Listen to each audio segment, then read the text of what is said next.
Nagsagawa po ng kilos protest ng ilang miyembro ng grupong Kadamay sa tanggapan ng Commission on Audit sa Quezon City.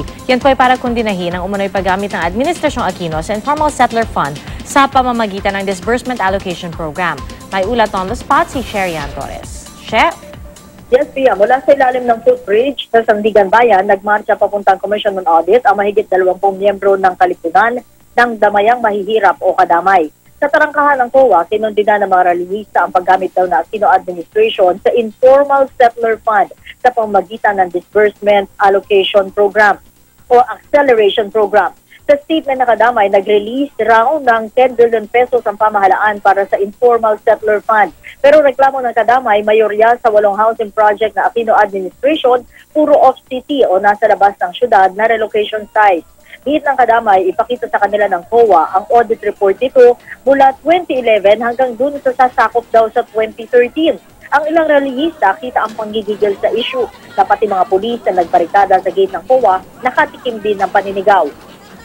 Samantala Pia, ang ilang mga relihista nagsama pa ng anak pero tila lito naman sa kanilang pakay sa COA ng aming tanungin. Kalahating oras matapos nilang simulan ang kanilang kilos protesta, tinangka ni Estrelita Bagasbas, isa sa mga leader ng Kadamay na makapasok sa COA para ma-follow up ang sulat nila sa ahensya na humihingi ng kopya ng audit report.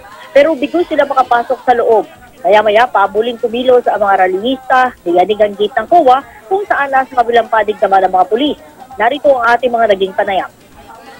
Yung dito na yun, dahil nagamitin ng gobyerno para bigyan ng aulumitan. Pero ba't mo sinabi anak? Ay ginagamit para itimuli ang tahanan ng mga maralita dito sa loob. Bakit sinama niyo anak niyo? Nakaya ko. Secretary. Kaya nalito kami dahil sa program. Nasaan ang puno na maralita para sa Maynila? Piyad ako alas 11 ay natapos din ang kilos protesta ng Kadamay sa may harapan ng COA.